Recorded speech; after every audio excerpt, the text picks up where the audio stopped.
Good morning students. आज हम chemistry में थर्ड चैप्टर विलयन के प्रकार एवं सांद्रता में विलयन की सांद्रता को व्यक्त करने के लिए जो पद यूज किए जाते हैं उन्हें पढ़ेंगे।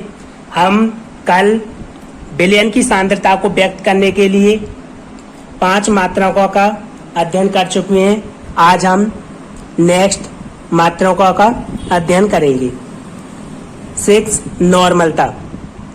विलयन के प्रति लीटर आयतन में उपस्थित विलय के ग्राम तुल्यांकों की संख्या उसकी नॉर्मलता कहलाती है।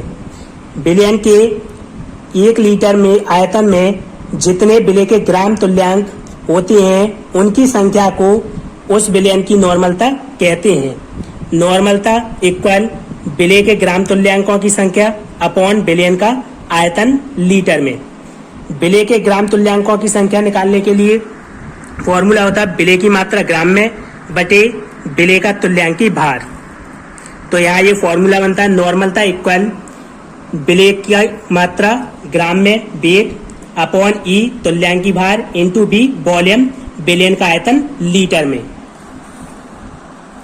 जहां स्मॉल डब्ल्यू वेट विलय की ग्राम में मात्रा है, ई विलय का तुल्यांकी भार है और बी विलयन का आयतन लीटर में है। नेक्स्ट इकाई है इसकी 7 मोलरता। मोलरता विलयन के प्रति लीटर आयतन में उपस्थित विलय के मोलों की संख्या को उसकी मोलरता कहते हैं। किसी भी विलयन में प्रति लीटर आयतन में उपस्थित विलय के मोलों की संख्या को हम उस विलयन की मोलरता कहते हैं। मोलरता का फॉर्मूला होता है मोलरता इक्वल विलय के मोलों की संख्या बटे विलयन का आयतन लीटर में। यहाँ मोलरता n इक्वल विलय के मोलों की संख्या n अपॉन वॉल्यूम विलयन का आयतन लीटर में।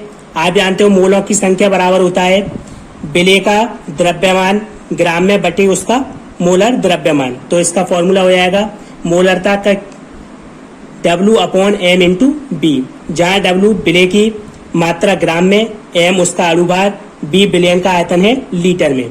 विलय के मोलों की संख्या का फॉर्मूला होता है विलय की मात्रा ग्राम में बटे विलय का अणुभार। नेक्स्ट इकाई है इसकी 8 मोलरता। मोलरता किसी विलायक के 1 किलोग्राम में उपस्थित विलय के मोलों की संख्या उस विलयन की मोलरता कहलाती है। किसी विलायक के 1 किलोग्राम में विलय के जितने मोल होते हैं उनकी संख्या को विलयन की मोलरता कहते हैं। विलयन की मोलरता का फॉर्मूला होता है मोलरता इक्वल विलय के मोलों की संख्या बटे विलायक की मात्रा किलोग्राम में। मोलरता m इक्वल विलय के मोलों की संख्या n, विलायक की मात्रा w किलोग्राम में। आप जानते हो विलय के मोलों की संख्या बराबर होता है विलय की मात्रा ग्राम में बटे उसका अणुभार। तो n की जगह w अपॉन m, तो ये फॉर्मूला बन जाएगा मोलरता इक्वल विलय की मात्रा ग्राम में बटे उसका अणुभार इंटू विलायक का जो मात्रा है वो किलोग्राम में। इसकी नेक्स्ट इकाई है मोल प्रभाज या अणुभिन्नांक या मोल अंश। किसी विलयन में उपस्थित विलय अथवा विलायक के मोलों की संख्या और विलयन में उपस्थित कुल मोलों की संख्या के अनुपात को मोल प्रभाज या मोल अंश या अणुभिन्नांक कहते हैं। किसी विलयन में उपस्थित विलय या विलायक के मोलों की संख्या और विलयन में जितने मोल हैं उनकी संख्या के अनुपात को ही मोल प्रभाज या मोल अंश या मोल फ्रैक्शन कहते हैं। इसका फॉर्मूला होता है मोल प्रभाज बराबर विलय अथवा विलायक के मोलों की संख्या बटे विलयन में उपस्थित कुल मोल। विलय का मोल प्रभाज बराबर होता है विलय की मोलों की संख्या बटे विलयन में उपस्थित मोलों की संख्या। ऐसे विलायक के निकालने होंगे तो विलायक का मोल प्रभाज बराबर विलायक की मोलों की संख्या बटे विलयन में उपस्थित कुल मोल। तो यहाँ हमने माना जो विलय के मोल है n1 है और विलायक के मोल n2 है, तो विलय का मोल प्रभाज होगा यहाँ n1 upon n1 plus n2, जबकि विलायक का मोल प्रभाज होगा यहाँ n2 upon n1 plus n2।